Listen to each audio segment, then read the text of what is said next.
રાહુલ ગાંધીના વિવાદિત નિવેદન ઉપર ભાજપનો પલટવાર। ભાજપના પ્રવક્તા ડોક્ટર અનિલ પટેલના રાહુલ ગાંધી ઉપર પ્રહાર। 100 ચૂંટણી હાર્યા પછી રાહુલ ગાંધીમાં નિરાશા છે। રાહુલ ગાંધી માનસિક સંતુલન ગુમાવી ચૂક્યા છે એવો આરોપ ભાજપે લગાવ્યો। રાહુલ ગાંધીએ 140 કરોડની જનતાનું અપમાન કર્યું હોવાનું પણ ભાજપે કહ્યું।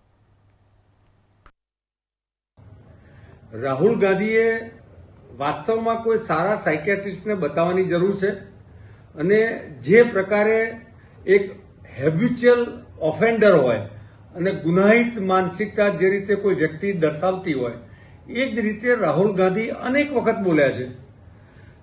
દેશની જુદી જુદી હાઈકોર્ટોમાં અને કોર્ટોમાં એમની સામે આ પ્રકારના કેસીસ પણ ચાલે છે। કેટલીક કોર્ટોમાંથી એ આજે પણ જામીન પર છે। સુપ્રીમ કોર્ટ જેવી કોર્ટે પણ એમને કડકમાં કડક સૂચના એના વાણી વર્તન વ્યવહારમાં દાખવવાની વાત કરી છે।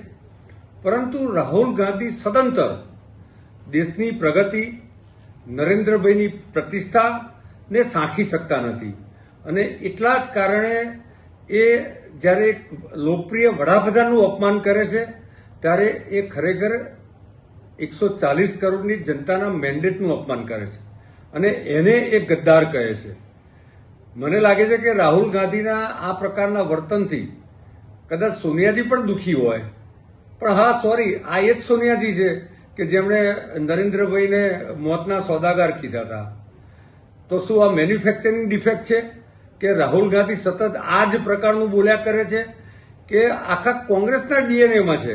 કારણ કે થોડા સમય પહેલા કોંગ્રેસના અધ્યક્ષ શ્રી મલ્લિકાર્જુન ખડગેજીએ પણ ગુજરાત અને ગુજરાતીઓને ભાડ્યા હતા, અભણ કીધા હતા અને નરેન્દ્રભાઈ માટે તો અલગ અલગ પ્રકારના અપશબ્દોનો ઉપયોગ કર્યો છે।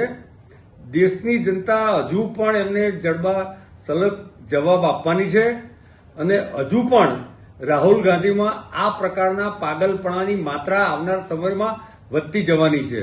હું એક ડોક્ટર તરીકે કહું તો સિઝોફ્રેનિયાના દર્દીમાં આ પ્રકારની પરિસ્થિતિ હોય એને માનસિક રોગોના ડોક્ટર પણ એની સારવાર કરી શકતા નથી।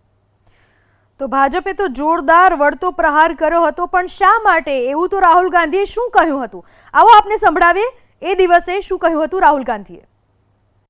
जब ये आरएसएस से कार्यकर्ता आपके सामने आएंगे, नरेंद्र मोदी की बात करेंगे, अमित शाह की बात करेंगे, उनसे आप सामने उनको कहो कि आपका प्रधानमंत्री गद्दार है, आपका होम मिनिस्टर गद्दार है, आपका संगठन गद्दार है, आपने हिंदुस्तान को बेचने का काम किया है, आपने हमारे संगठन, आपने हमारे संविधान पर आक्रमण किया है, आपने अंबेडकर जी पर आक्रमण किया है, आपने वीरापासी जी पर आक्रमण किया है, आपने गांधी जी पर आक्रमण किया है। खुल के उनसे कहिए।